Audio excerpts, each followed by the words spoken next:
Bonjour peuple du monde entier, la grâce de Dieu est disponible. Le Seigneur a pour nous des projets de bonheur et de paix pour nous donner un avenir et de l'espérance. Dieu change les vies, mon frère, Dieu change les vies, ma sœur. Ce matin, nous allons partager la parole de Dieu. Bienvenue dans notre méditation quotidienne. Le thème de ce matin, de la honte à la gloire. Gloire à Dieu, le Très-Haut, le Maître des temps et des circonstances. Sa grâce nous suffit et ses bontés se renouvellent chaque jour dans nos vies. Nous sommes reconnaissants, à lui seul soit la gloire. Mon frère, ma sœur, la parole de Dieu est une vérité incontestable, est une vérité absolue. Et Dieu n'est pas un homme pour mentir, ni un fiston pour se repentir. Dans Marc le chapitre 10, le verset 45 au verset 53, la Bible déclare « Car le Fils de l'homme est venu, non pas pour être servi, mais pour servir et donner sa vie comme la rançon de plusieurs. » Ils arrivèrent à Jéricho, et lorsque Jésus en sortit avec ses disciples, il y eut une assez grande foule. Le fils de Timée, Bartimée, mendiant aveugle, était assis au bord du chemin. Il entendit que c'était Jésus de Nazareth et se mit à crier « Fils de David, Jésus, aie pitié de moi !» Plusieurs le reprenaient pour le faire taire. Il criait beaucoup plus fort encore « Fils de David, aie pitié de moi !» Jésus s'arrêta et dit « Appelez-le !» Ils appelèrent l'aveugle en lui disant « Prends courage, lève-toi, il t'appelle. » L'aveugle jeta son manteau et se levant d'un bond, vint vers Jésus. Jésus prenant la parole et lui dit « Que veux-tu que je te fasse ?» « Rabouni, lui répondit l'aveugle, que je recouvre la vue. » Et Jésus lui dit « Va, ta foi t'a sauvé. » Aussitôt il recouvra la vue et suivit Jésus dans le chemin. Mon frère, ma sœur, Dieu nous aime et veut nous faire du bien. Il n'est pas responsable de tous les malheurs qui s'abattent sur nous, mais dans ses compassions, il veut que chacun de nous prospère à tous égards et soit en bonne santé.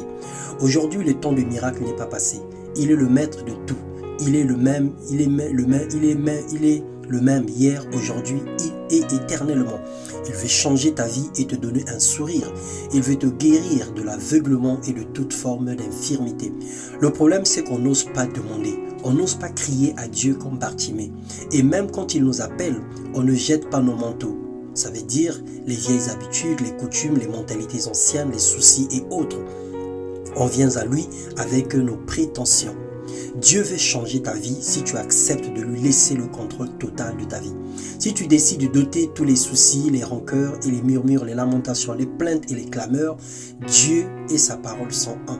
Celui qui a reçu la sémence parmi les épis, nous dit la parole de Dieu, c'est celui qui entend la parole mais qui les soucis du siècle et la séduction des richesses étouffent cette parole et la rendent infectieuse. Matthieu 13.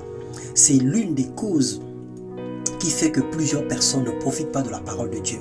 Bartimée était inconsidéré parmi ses siens, obligé de mendier et de dormir dans les coins de rue. Mais la présence de Jésus dans sa vie a fait toute la différence. Il a enlevé sa honte, il a ouvert les yeux et sa vie n'était plus la même. Rien n'est impossible à Dieu, mon frère, rien n'est impossible à Dieu, ma sœur. Quel que soit ce que tu vis aujourd'hui, Dieu veut et peut changer ta situation. À une condition, quand tu entends sa voix, n'endurcis pas ton cœur. Quand tu viens à lui, jette ton manteau, renonce à ta vie du péché et demande-lui ce que ton cœur désire. Parle toi-même pour te justifier. Sa main n'est pas courte pour toucher, ni son oreille dure pour entendre. Sa grâce est encore disponible, c'est encore possible aujourd'hui. Si tu entends sa voix, n'endurcis pas ton cœur.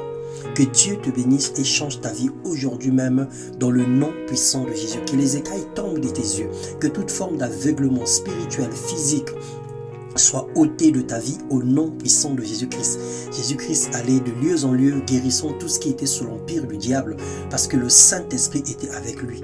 Et l'Esprit de Jésus-Christ, l'Esprit qui a ressuscité des morts, si cet Esprit habite en nous, cet Esprit donnera la vie à tous nos membres mortels. Alors saisis la grâce de Dieu, crie à l'Éternel afin qu'il change ta honte et qu'il te revêt d'un manteau de gloire. Sois abondamment béni dans le nom puissant de Jésus-Christ. Amen.